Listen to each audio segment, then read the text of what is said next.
Hello student, welcome back to my channel. कैसे हैं आप सभी लोग। आप लोग के यूपीएलटी ग्रेड के एग्ज़ाम्स होने वाले हैं, जो आप लोग का दिसंबर में आप लोग का एग्ज़ाम शेड्यूल्ड है। तो बहुत अच्छे से आप लोग तैयारी कर ही रहे होंगे। तो उसके लिए जो आप लोग का यूथ कंपटीशन टाइम्स की बुक का बताया था मैंने आप लोगों को, तो उसी बुक के क्वेश्चंस को हम सॉल्व कर रहे हैं। इससे पहले की वीडियो में हमने 40 तक क्वेश्चंस को सॉल्व कर लिया था। अब वीडियो में आपके 41 क्वेश्चन से स्टार्ट करेंगे।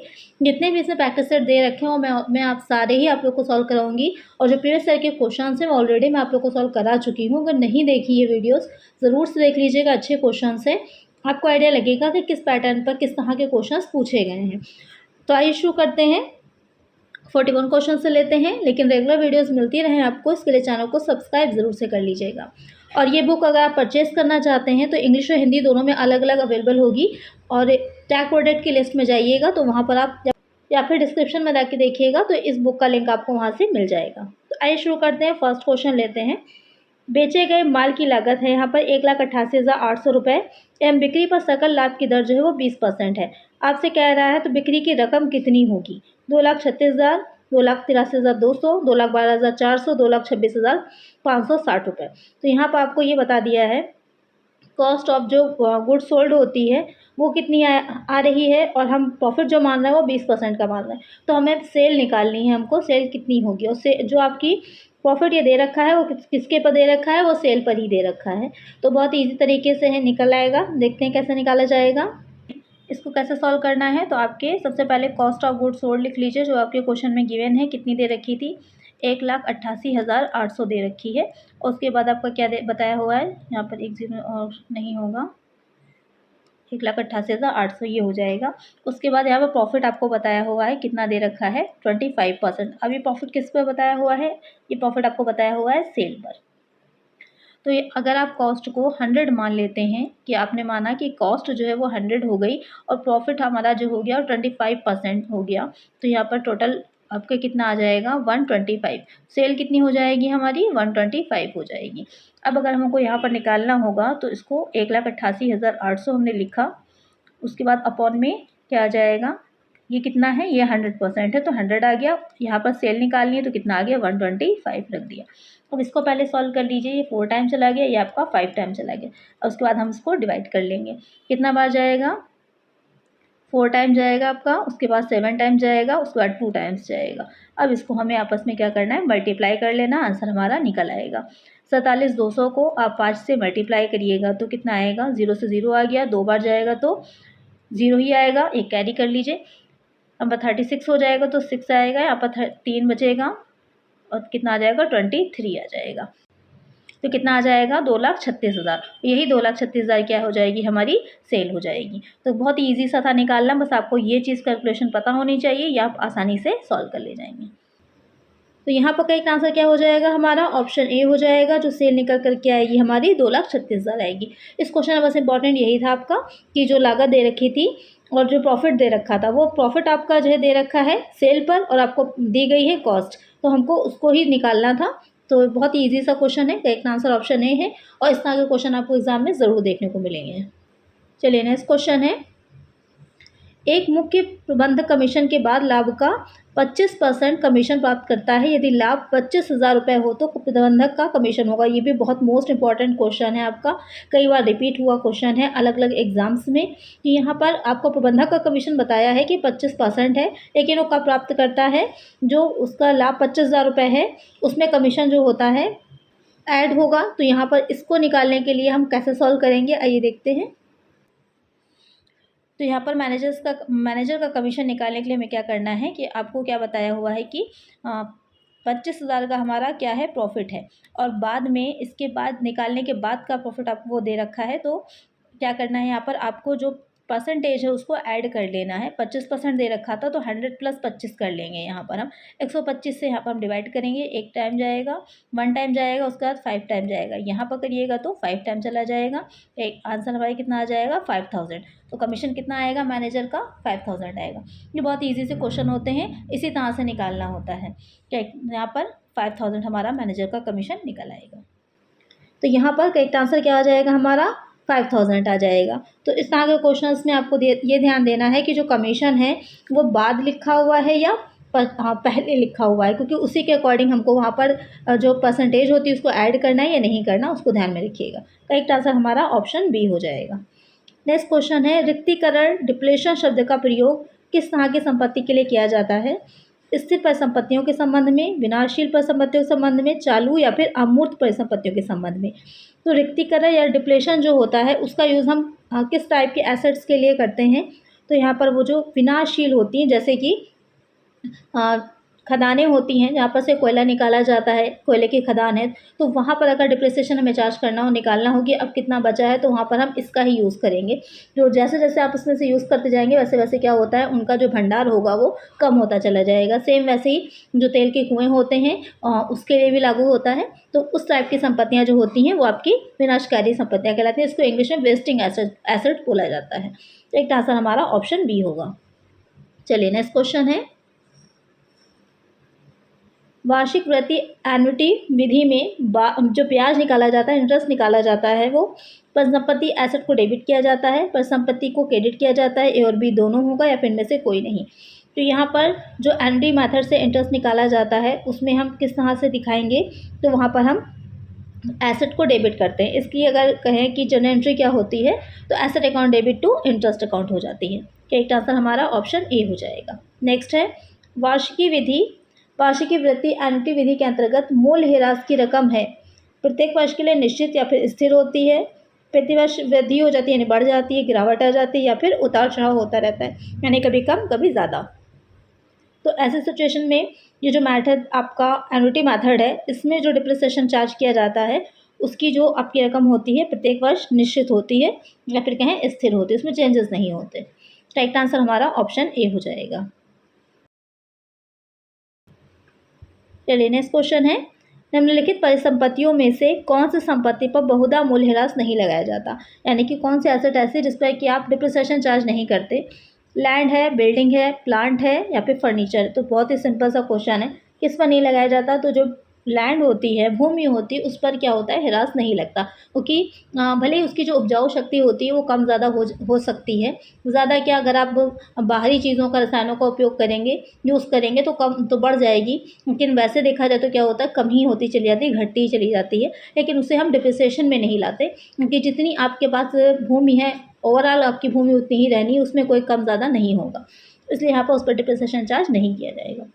नेक्स्ट है, मूल ह्रास लगाया जाता है केवल स्थिर संपत्तियों पर, चालू संपत्तियों पर, स्थिर और चालू दोनों पर, इनमें से कोई नहीं।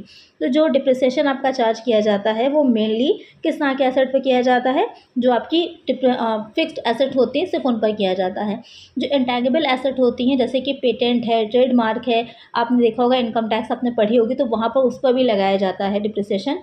35% उस पर चार्ज किया जाता है, अलग अलग है, लेकिन वो आपकी आती किस में है, मेनली फिक्स्ड ही होती हैं। फिक्स्ड भी दो तरह की रहती हैं, टैंगिबल और इंटैंगिबल होती हैं। नेक्स्ट क्वेश्चन है, खाता बही है, यानी कि जो लेजर होता है वो क्या है? व्यापार की प्रधान पुस्तक है, व्यापार की सहायक है, एक बार प्रयोग में आने वाली पुस्तक है, इनमें से कोई नहीं। तो यहाँ पर जो लेजर होता है उससे हम क्या कहेंगे, जो पहले आपका क्या बनता है, जर्नल बनता है, उसके बाद हम लेजर बनाते हैं। तो लेजर जो होता है किस टाइप की बुक होगा, तो वो हो जाता है प्रधान पुस्तक कही जाती है, इसकी मेन बुक होती है आपकी। एक आंसर हमारा ऑप्शन ए होगा। सहायक बुक्स जो होती हैं, तो जैसे कि परचेज बुक हो जाती है या फिर सेल्स बुक बनाई जाती है, वो बुक जो हो जाती हैं वो सब्सिडरी बुक्स कहलाती हैं मेनली, और जर्नल की सब्सिडरी बुक्स होती हैं, उसमें लेजर नहीं आएगा। तो एक आंसर हमारा ऑप्शन ए हो जाएगा। और अगर प्राइमरी बुक कहा जाए कि प्रारंभिक पुस्तक कौन सी होती है, तो वो आपकी जर्नल हो जाती है। दोनों को ध्यान में रखिएगा, दोनों ही पूछे जाते हैं। ये ओरिजिनल एंट्री की बुक अगर पूछा जाता है तो भी वहाँ पर आपका जर्नल आंसर है। रोकड़ पुस्तक में सम्मिलित हैं, जो आपका कैश बुक होती है उसमें क्या चीज़ें आएंगी? केवल नगद प्राप्तियां हैं, केवल नगद भुगतान है, केवल नगद खरीद एवं बिक्री है, समस्त नगद प्राप्तियां भुगतान है। तो जो आपके कैश होता है, कैश बुक बनाते हैं आप, कैश बुक में सिर्फ और सिर्फ आपकी जो कैश में ही आपने चाहे वो पेमेंट किया हो या फिर आपको रिसीव हुआ हो उसी को दिखाया जाता है, इसके अलावा और चीज़ों को हम नहीं दिखाते। तो यहाँ पर समस्त नगद प्राप्तियां भुगतान को शामिल किया जाएगा। करेक्ट आंसर ऑप्शन डी होगा। अब ये कई टाइप की बनती है, सिंगल कॉलम की भी बनती है, डबल की भी बनती है, जिसमें कि आपका कैश और बैंक कॉलम दोनों होगा। डिस्काउंट वाली भी बनती है 3 कॉलम की। चलिए नेक्स्ट है, विनिमय पत्र के पक्षकार होते हैं। यहाँ पर क्या कह रहा है, जो बिल्स ऑफ पेबल होता है उसके पक्षकार, यानी कि कितने उसके जो पार्टीज़ होती हैं, 1, 2, 3 या फिर 4। तो यहाँ पर कितने हो जाएंगे, जो विनिमय पत्र होता है उसके पक्षकार जो होंगे वो 3 होते हैं। तो यहाँ पर करेक्ट आंसर है ऑप्शन सी। एक पक्षकार जो कि लिखता है, लेखक हो जाएगा, जिसके ऊपर लिखा जाता है दूसरा वो होगा, और तीसरा जिसको कि अमाउंट मिलना है। तो यहाँ पर 3 होते हैं। करेक्ट आंसर हमारा ऑप्शन सी रहेगा। नेक्स्ट हो जाएगा अनुग्रह दिवस होते हैं, जिसे कि इंग्लिश में ग्रेस पीरियड बोला जाता है। 3 होते हैं, 2 होते हैं, 4 होते हैं, 7 होते हैं। तो यहाँ पर ग्रेस पीरियड कितने दिन का होता है, तो ग्रेस पीरियड जो होता है वो आपका 3 डेज़ का होता है। जब बैंक में मैच्योरिटी पीरियड हो जाता है, जो आपके चेक होते हैं, बिल्स होते हैं उनका, तो उसके बाद भी 3 दिन का ग्रेस पीरियड दिया जाता है कि अगर 3 दिन बाद भी 3 दिन के अंदर आप प्रस्तुत कर देते हैं वहाँ पर, तो इस वजह तो वहाँ पर पेमेंट आपको मिल जाएगा। चेक जो होता है बाउंस नहीं होगा या डिसऑनर नहीं होता, तो वो अनुग्रह दिवस कहलाता है। एक आंसर हमारा ऑप्शन ए होगा। बहुत ही अच्छा इंपॉर्टेंट क्वेश्चन है। चलिए नेक्स्ट क्वेश्चन है, रॉयल्टी का अर्थ उस धन से होता है जो, यहाँ पर पूछ रहा है जो रॉयल्टी होती है वो क्या रहेगी। पुस्तकों का लेखक उसके उनके प्रकाशकों से प्राप्त करता है, कोयले की खान का मालिक पट्टे धारक से प्राप्त करता है, एक पेटेंट वस्तु का निर्माता वस्तु के अनुज्ञाधारी से प्राप्त करता है, या फिर उपरोक्त तीनों। तो रॉयल्टी क्या होती है, जब आप किसी की भूमि होती है या कुछ जगह है जिसको आप उपयोग कर रहे हैं, उसके बदले में आप उसको कोई चीज़ जो दे रहे होते हैं वो रॉयल्टी कहलाती है। अब जो ऑप्शंस दे रखे हैं उसके अकॉर्डिंग हम देखें तो यहाँ पर रॉयल्टी जो होती है तो बिल्कुल जो पब्लिशर्स होते हैं उनको भी दी जाती है, पुस्तकों का लेखक उनके प्रकाशकों से प्राप्त करता है, ये भी करेक्ट है। कोयले की खान जो होती है ये भी करेक्ट हो जाएगा, और थर्ड वाला भी करेक्ट है। करेक्ट आंसर हमारा ऑप्शन डी होगा कि किसी ने कोई इन्वेंशन किया तो उसने अपना पेटेंट करा लिया, अगर आप उसको यूज़ करना है आपको उसके इन्वेंशन को, तो उसके लिए आपको क्या होगा, उसको रॉयल्टी देनी पड़ती है। एक तरह से फीस की तरह होती है, अब अलग अलग टाइप से दी जाती है। नेक्स्ट क्वेश्चन है, अधिकार शुल्क खाता रॉयल्टी अकाउंट क्या है, किस तरह का अकाउंट है, वास्तविक है, व्यक्तिगत है, नाम मात्र है, इनमें से कोई नहीं। जो रॉयल्टी अकाउंट होता है वो कौन सा अकाउंट हो जाता है, किस तरह का अकाउंट माना जाता है, तो यहाँ पर ये नाम मात्र का नॉमिनल अकाउंट होता है, क्योंकि एक तरह से फीस ही होती है, और वो किस में जाएगी आपकी, वो आपकी नॉमिनल अकाउंट में जाएगी। करेक्ट आंसर हमारा ऑप्शन सी हो जाएगा। चलिए नेक्स्ट क्वेश्चन है, यहाँ पर एक चीज़ बहुत अच्छी है कि इन्होंने सारी ही चीज़ें जितना भी आपका सिलेबस है सब शामिल किया है, तो आपका सबका रिवीजन हो जाएगा अच्छे से। नेक्स्ट क्वेश्चन है, न्यूनतम किराया यानी कि मिनिमम रेंट किसको कहते हैं, डेड रेंट को, फिक्स्ड को, दोनों को, इनमें से कोई नहीं। तो जो न्यूनतम किराया पे मिनिमम रेंट होता है वो क्या कहलाता है, तो दोनों ही कहलाता है। डेड रेंट भी बोलते हैं, फिक्स्ड भी बोलते हैं, यानी कि इन दो नामों से और हम जानते हैं मिनिमम किराए को। होता क्या है कि जो रॉयल्टी दी जाती है तो उसमें एक निश्चित अमाउंट डिसाइड कर लिया जाता है कि अगर किसी टाइम पर, जैसे कि अगर प्रोडक्शन के बेसिस पे देनी है और प्रोडक्शन कम हुआ है तो वहाँ पर नुकसान हो जाएगा। इस वजह से क्या होता है, एक न्यूनतम किराया निर्धारित कर लिया जाता है कि अगर रॉयल्टी इससे कम आ रही है तो देना क्या होगा, जो मिनिमम रेंट होगा वो देना होगा, और उसी के बेसिस पर शॉर्ट वर्किंग निकलती है। कभी कभी सरप्लस भी निकल सकती है, शॉर्ट वर्किंग भी निकल सकती है। चलिए नेक्स्ट क्वेश्चन है, यदि क्रय पद्धति हायर परचेज सिस्टम के अनुसार बिका हुआ माल वापस होता है तो विक्रेता की पुस्तकों में क्रेडिट किया जाता है। माल वापसी खाता, लाभानी खाता, क्रेता का खाता, इनमें से कोई नहीं। तो क्वेश्चन क्या कह रहा है, हायर परचेज सिस्टम जो होता है, जब आप चीज़ों का पेमेंट जो होता है एक साथ ना करके थोड़ा सा पहले स्टार्टिंग में आप डाउन पेमेंट कर देते हैं, उसके बाद किस्तों में देते हैं, तो वो आपका हायर परचेज सिस्टम कहलाता है। तो उसमें क्या कह रहा है कि बिका हुआ माल वापस होता है, अगर वापस माल लिया जा रहा है, कोई प्रोडक्ट है, कोई गुड्स होते हैं, तो वहाँ पर जो विक्रेता सेलर होता है उसकी बुक्स में जो एंट्री होगी, क्या क्रेडिट करेंगे हम, तो उसकी बुक में जो दिखाया जाता है वो हो जाएगा क्रेता का खाता, यानी कि हायर परचेज अकाउंट जो होगा, सॉरी यहाँ पर हायर परचेजर अकाउंट जो होगा वो क्रेडिट किया जाएगा। करेक्ट आंसर हमारा ऑप्शन सी हो जाएगा। किस्त भुगतान पद्धति एवं क्रय पद्धति में मुख्य अंतर क्या है, यानी कि बीच में दोनों का डिफरेंस क्या होता है, जो इंस्टॉलमेंट पेमेंट सिस्टम है और जो आपका हायर परचेज सिस्टम होता है। स्वामित्व के हस्तांतरण का होता है, किस्त के भुगतान न होने पर विक्रेता द्वारा भुगतान की हुई किस्तों को जब्त न करने का अधिकार का, दोनों का, इनमें से कोई नहीं।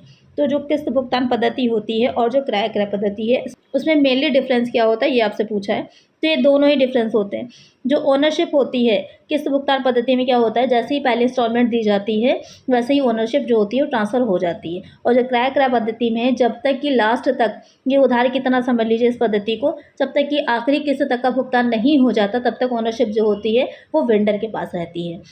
ये डिफरेंस हो गया पहला।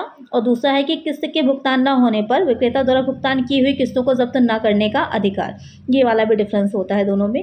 करेक्ट आंसर हमारा ऑप्शन सी हो जाएगा। नेक्स्ट है लेखांकन की दृष्टि से शाखाएं निम्न प्रकार की होती हैं, आश्रित होती हैं, स्वतंत्र होती हैं, विदेशी, उपरोक्त सभी। तो यहाँ पर जो ब्रांचेस हैं यानी कि ब्रांच अकाउंट आपने पढ़े होंगे, उसमें जो ब्रांचेस होती हैं तो कितने टाइप की रहती हैं ये क्वेश्चन कह रहा है। तो यहाँ पर ये तीनों ही टाइप होते हैं, आश्रित भी होती हैं जो कि हेड ऑफिस पे डिपेंडेंट होंगी, स्वतंत्र यानी कि जो पूरी तरह से अलग होती हैं और अपने अकाउंट्स खुद रखती हैं, विदेशी जो फॉरेन में अगर आपकी कोई ब्रांच है आपकी कंपनी की तो वो फॉरेन ब्रांच कहलाती है। तो करेक्ट आंसर हमारा ऑप्शन डी होगा। फिर नेक्स्ट क्वेश्चन है, यदि किसी संस्था के 3 विभागों में सकल लाभ की दर एक समान है और उनके विक्रय का अनुपात 2:3:5 है तो इन विभागों के लागत मूल्य का अनुपात क्या होगा। यहाँ पर क्या कह रहा है, 3 विभाग हैं किसी संस्था में, किसी ऑर्गेनाइजेशन में 3 डिपार्टमेंट हैं, उनके सकल लाभ की दर जो है यानी कि उनसे जो ग्रॉस प्रॉफिट मिल रहा है वो एक समान है और उनके विक्रय यानी जो सेल कर रहे हैं उसका अनुपात जो है वो अलग अलग है। तो वहाँ पर कह रहा है कि उनके लागत मूल्य का अनुपात क्या होगा। तो यहाँ पर उनके जो लागत मूल्य का अनुपात निकाला जाएगा, सेम आपका एज इट इज़ यही वाला अनुपात ही रहेगा क्योंकि और कोई एडिशनल इन्फॉर्मेशन दे नहीं रखी है।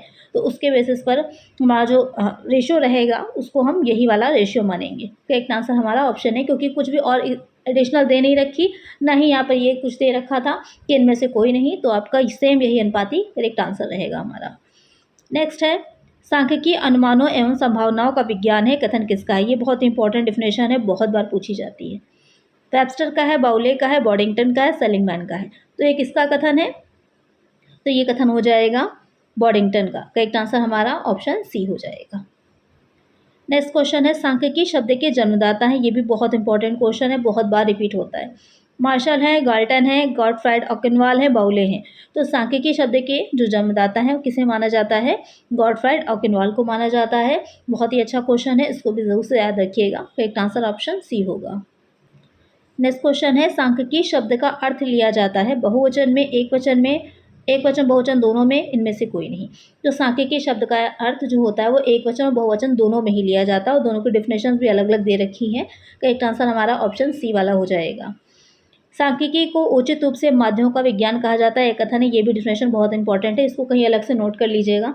ये आपके 100% चांसेस हैं कि जो पहले डिफिनेशन देखी आपने और जो ये वाली है दोनों में से कोई एक आपके एग्जाम में ज़रूर पूछी जाएगी। तो यहाँ पर ये किसने कहा था, किसकी डिफिनेशन है ये, तो ये डिफिनेशन हो जाएगी बाउले की। करेक्ट आंसर हमारा ऑप्शन ए हो जाएगा। नेक्स्ट है सांख्यिकी शब्द का अर्थ है आंकड़ों एवं सांख्यिकी विधियों दोनों से, केवल आंकड़ों से, केवल सांख्यिकी विधियों से, इनमें से कोई नहीं। तो सांख्यिकी शब्द के अर्थ की अगर हम बात करें तो यहाँ पर आंकड़ों एवं सांख्यिकी विधियों दोनों से होता है। करेक्ट आंसर हमारा ऑप्शन ए हो जाएगा। प्रकृति की दृष्टि से सांख्यिकी है, यहाँ पर क्या कह रहा है, सांख्यिकी जो है बाय नेचर किस तरह की है, विज्ञान है, कला है, दोनों है, ना तो विज्ञान है ना ही कला है। तो यहाँ पर प्रकृति की अगर नेचर की बात करें तो सांख्यिकी क्या है, विज्ञान एवं कला दोनों ही हो जाएगी। करेक्ट आंसर हमारा जो होगा वो ऑप्शन सी होगा, यानी कि ये भी बताती है कि क्या होना चाहिए और ये भी बताती है कि कैसे होना चाहिए।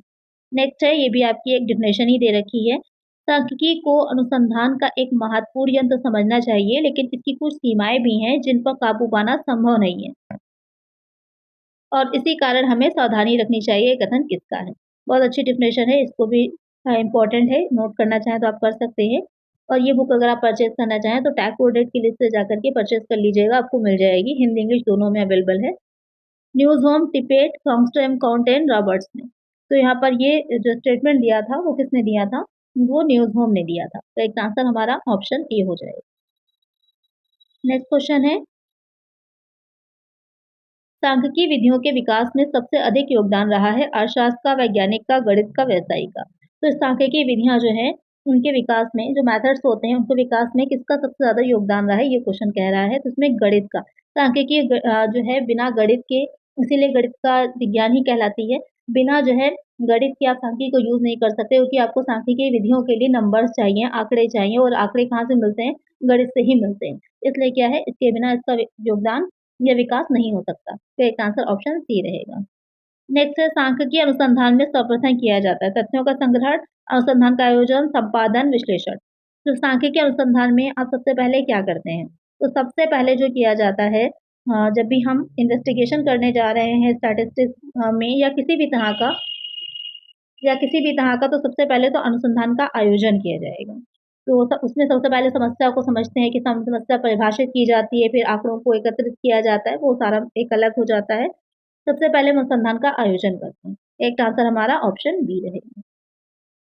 नेक्स्ट क्वेश्चन है, सांख्यिकी अनुसंधान में विचार किया जाता है। अनुसंधान का उद्देश्य, समस्या की परिभाषा, सूचना के स्रोत और या फिर उपयुक्त सभी। तो यहाँ पर सारी ही चीजें आ जाती हैं जब इन्वेस्टिगेशन हम कर रहे होते हैं उसमें। तो करेक्ट आंसर हमारा ऑप्शन डी है। पहले ही मैंने बताया कि उनकी समस्या भी परिभाषित की जाएगी, फिर हम किस उद्देश्य से अनुसंधान कर रहे हैं, सूचनाएं कहाँ कहाँ से कलेक्ट करनी है, वो सारी चीजें आती हैं। तो एक आंसर हमारा ऑप्शन डी रहेगा।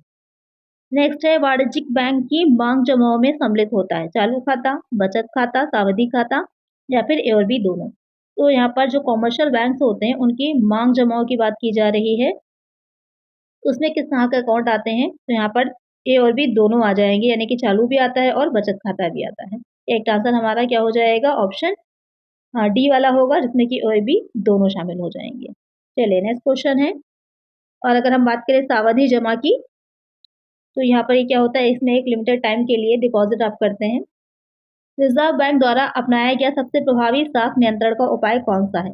नकदी भंडार है, ऋण की सीमाओं में परिवर्तन है, खुले बाजार की प्रक्रिया है, तो उसमें से कोई नहीं। तो रिजर्व बैंक द्वारा अपनाया गया सबसे प्रभावी साख नियंत्रण का उपाय जो है वो कौन सा रहता है? तो यहाँ पर वो उपाय कौन सा रहेगा, वो हो जाता है नकदी भंडार, यानी कि कैश में जो आप अपने पास रिजर्व में रख रहे होते हैं वो सबसे प्रभावी माना जाता है। वैसे तो सारे बहुत से इंपॉर्टेंट हैं, सारे ही हैं, लेकिन जो नकदी भंडार है, कैश रिजर्व है, वो सबसे इंपॉर्टेंट है। करेक्ट आंसर हमारा ऑप्शन ए हो जाएगा। नेक्स्ट है, अगतिशील मुद्रा का प्रतिपादन किया था, किस तरह के शास्त्री थे? न प्रतिष्ठित थे, काम्बेजर शास्त्री या फिर ए और सी दोनों। तो अगतिशील मुद्रा का प्रतिपादन जो किया था वो किसने किया था? वो हो जाएंगे हमारे ए और सी दोनों, यानी कि इसमें आपके नवप्रतिष्ठित भी आते हैं और कैम्ब्रिज अर्थशास्त्री भी आते हैं। तो करेक्ट आंसर हमारा ऑप्शन डी रहेगा। ये वीडियोस जो आ रही हैं आपकी, वो ज़्यादातर आपकी सुपर फास्ट स्पीड से आएंगी, जिसमें कि हम ज़्यादा से ज़्यादा क्वेश्चंस को शामिल करेंगे, जिससे कि आपकी प्रैक्टिस बहुत हो जाए। अगर बहुत ज़्यादा डिटेल में जाएंगे तो ज़्यादा क्वेश्चंस आप लोग सॉल्व नहीं कर पाएंगे, इसलिए इस बुक में जितने भी क्वेश्चंस हैं मैं ज़्यादा से ज़्यादा कोशिश करूंगी आप लोग को सही से सॉल्व करवा दूँ, इससे कि आपके पास नंबर ऑफ क्वेश्चन बहुत से रहे जो आपने प्रैक्टिस किए हों एग्जाम में। चलिए नेक्स्ट है, मंदी और बेरोजगारी को दूर करने के मौद्रिक नीति के अंतर्गत अपनाए गए उपाय हैं। नकदी कोष अनुपात को बढ़ाना, वैधानिक तरलता अनुपात को घटाना, नकदी कोष अनुपात को घटाना, ए और सी दोनों। तो यहाँ पर किस तरह का है, मंदी और बेरोजगारी को दूर करने के मौद्रिक नीति के अंतर्गत जो आपकी मॉनेटरी पॉलिसी बनाई जाती है उसमें कौन से उपाय आ जाते हैं? तो वो हो जाती है ए और सी दोनों, यानी कि यहाँ पर आपके नकदी कोष अनुपात और नकदी कोष अनुपात को बढ़ाया जाएगा या तो घटाया जाएगा। यानी कि अगर हम बढ़ा देंगे जो कैश रिजर्व रेशियो, तो बैंकों के पास क्या होता है, जो धन राशि है वो कम हो जाएगी, उनके पास अमाउंट कम हो जाता है, कैश कम हो जाता है, जिससे कि वो चाहे तो लोन देना क्या क्या होगा, कम हो जाएगा। और अगर बढ़ा दिया जाएगा तो वहाँ पर लोन वो ज़्यादा मात्रा में दे पाएंगे। इस तरह कंट्रोल कर सकता है जो रिजर्व बैंक होता है वो, या मंदी को, या फिर जो मुद्रास्फीति की इन्फ्लेशन डिफ्लेशन की स्थितियां होती हैं उसको, और उसका डायरेक्टली इफेक्ट किस पर पड़ता है, एम्प्लॉयमेंट पर पड़ता है। जो करेक्ट आंसर हमारा ऑप्शन डी हो जाएगा। नेक्स्ट है, भारतीय रुपए का प्रथम बार अवमूल्यन किया गया था। तो भारतीय रुपया जो इंडियन रुपीज है उसको पहली बार, अवमूल्यन का मतलब क्या होता है, उसके मूल्य को कम करना, कमी करना, बाहरी मुद्रा की तुलना में अपने मूल्य को, अपने रुपए के मूल्य को कम करना। तो 1948 में किया गया था, 49 में, 50 में, 51 में। तो कब किया गया था, पहली बार की बात यहाँ पर हो रही है, तो पहली बार किया गया था 1949 में, 1949 में। तो एक आंसर हमारा ऑप्शन बी होगा। नेक्स्ट क्वेश्चन है, WTO कब अस्तित्व में आया था? जनवरी 1996 में, 1997, 1999, 1995। यहाँ पर जो WTO है, वर्ल्ड ट्रेड ऑर्गेनाइजेशन, इसकी फुल फॉर्म है, हिंदी में से विश्व व्यापार संगठन कहते हैं। तो पहली बार कब अस्तित्व में आया? बहुत ही इजी सा क्वेश्चन है, जल्दी से इसका आंसर मुझे कमेंट करिए। नेक्स्ट वीडियो जो आएगी तो हम यहीं से शुरुआत करेंगे, और पहले इसका आंसर देखेंगे। जितने बच्चों ने करेक्ट बताया होगा जरूर मैं सबके नाम लूंगी, तो जितने लोगों को पता है इसका आंसर जरूर से करिएगा। तो आज की वीडियो में इतना ही। आई होप वीडियो अच्छी लग रही होगी, सीरीज आपको अच्छी लग रही होगी। अगर अच्छी लग रही है तो लाइक जरूर से कर दीजिएगा, और चैनल पर नए हैं तो सब्सक्राइब करना ना भूलिएगा, और ज़्यादा से ज़्यादा फ्रेंड्स का शेयर कर दीजिएगा। मिलते हैं नेक्स्ट वीडियो में। Thank you.